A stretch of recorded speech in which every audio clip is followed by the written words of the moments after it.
Okay, good day, eh? Welcome to C7 Hobbies, episode 9. I'm Colossal Meltdown. My friends call me Colossal or CMD. Why Colossal? Well, with the name of Dixie Normus, I prefer Colossal. So you've decided to try out miniature tabletop wargaming or even just model building. Not sure where to start? Need some guidance with tools, how to build? We've got you covered. We'll go from box to table.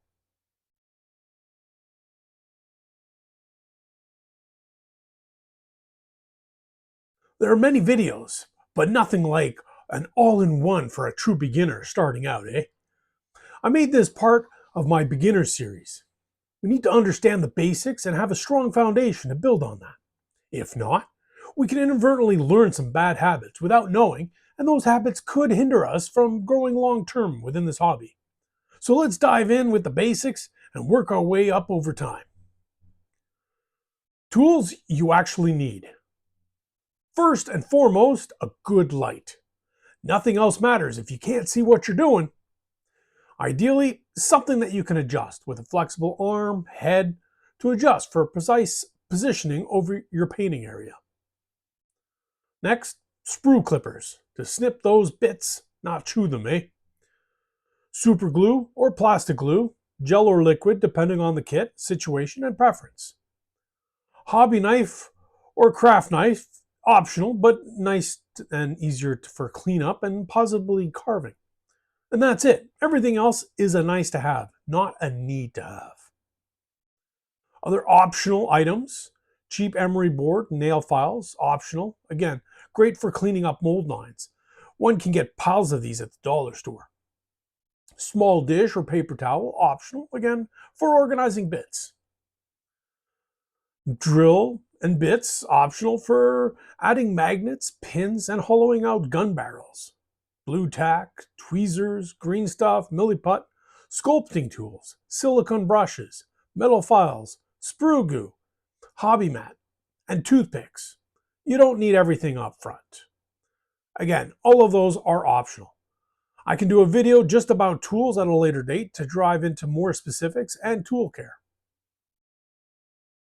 Sprue to table. Step-by-step build guide. Let's build this beauty. Special note, multiple models were used during this video recording. Note that none were harmed in the making of this video. Number 1, review the instructions. More than once. This helps to ensure that you have all the sprues, the parts, number of bases, understand what parts are optional, the different loadouts, choice of parts, etc. You want to make sure you understand what is being shown, parts that are being used, and loadouts you wish to complete. Number 2, identify parts on the sprue. Looks like a puzzle made by a chaos gremlin, eh? But most are often numbered. Take a look to find and determine the parts in advance. There are others, figure out how to best cut them out. Cut them out one at a time or multiple, all at once, etc. Number 3, clipping the parts safely. Angle in, don't twist. There will be that one bit that escapes and flies into the void under the couch, carpet, or gray plastic on gray floor. Fastest way to find it? Walk barefoot. Cut the weakest links first and keep the strongest or largest link last. This is to avoid breaking some of those more delicate parts. Number 4, dry fitting first. Like trying on a toque before you buy it, eh? Just to be sure. Make sure the piece fits and is in the right orientation before you commit glue to it. Understanding model cleanup. Smooth out that beaver, eh? If you plan to use a knife, please be careful. I have cut myself more times than I would care to count. Mold lines. Mold lines on miniatures are seams or ridges formed where the two halves of a mold meet during the manufacturing process. They can be subtle or pronounced and become very noticeable, especially after painting. So it's best to remove them before priming and painting. Quick fixes: nail file, cheap emery board, or a hobby knife scraping. Flash and injection bits, that little weird tail on the model's foot, it's not a mutation, scrape it. These are more common on resin and other metal miniatures. My first bunch of miniatures were never cleaned up correctly and have partial screw cuts and mold lines everywhere. You don't have to be perfect. It's better to build and play than sit scared with a boxed army. It's gluing time. Gluing tips. Less is more, unless you like frostbitten looking models. Let's highlight the difference between plastic cement and superglue. Plastic glue or plastic cement works by chemically bonding plastic parts together. It achieves this by dissolving a thin layer of the plastic on both surfaces being joined, allowing them to intermingle and fuse as the solvent evaporates. This process effectively welds the pieces together, creating a strong and permanent bond. Crazy glue, also known as superglue, works by rapidly forming long chains when it comes into contact with moisture. This moisture, often in the form of water or humidity, triggers a chemical reaction that transforms the liquid into a solid, a strong bond.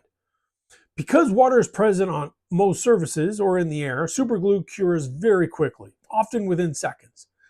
The heat generated during this process can even be felt when gluing your fingers together. But don't do that.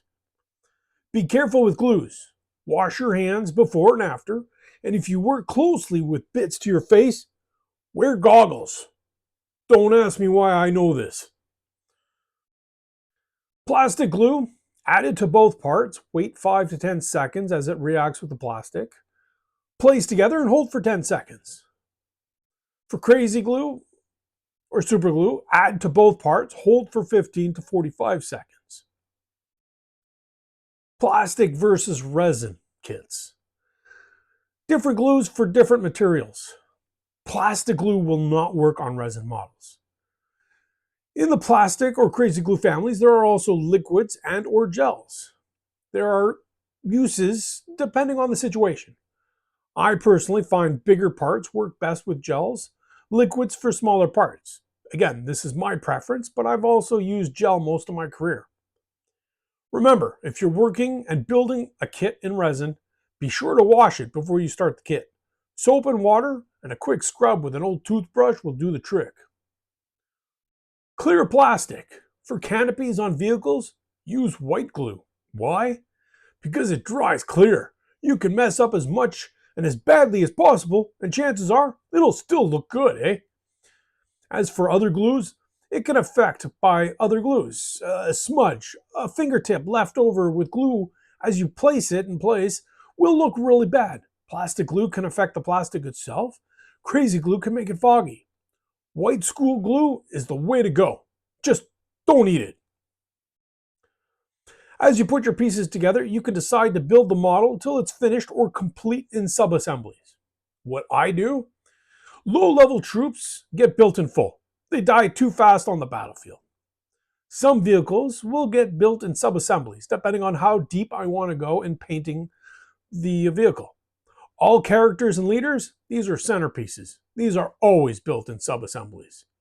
Sub-assemblies allows you to paint the full model in their parts for better access, like inside a cape, behind their forearm when they have a gun against their chest, better access to their face or helmets, every nook and cranny of a vehicle, etc.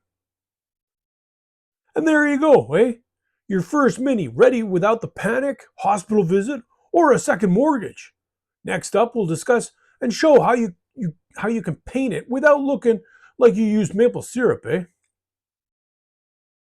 Be sure to comment and share pics of your first builds. Subscribe for the next painting steps, where we're going to talk how to prime these beauties without fumigating your house, eh? Any assistance in helping get the channel to grow. If you want to assist me, you can buy me a coffee, the link in the description, or purchase C7 hobby gear from the store. It's greatly appreciated. Thank you. Now go forth, be awesome, and paint for the paint gods.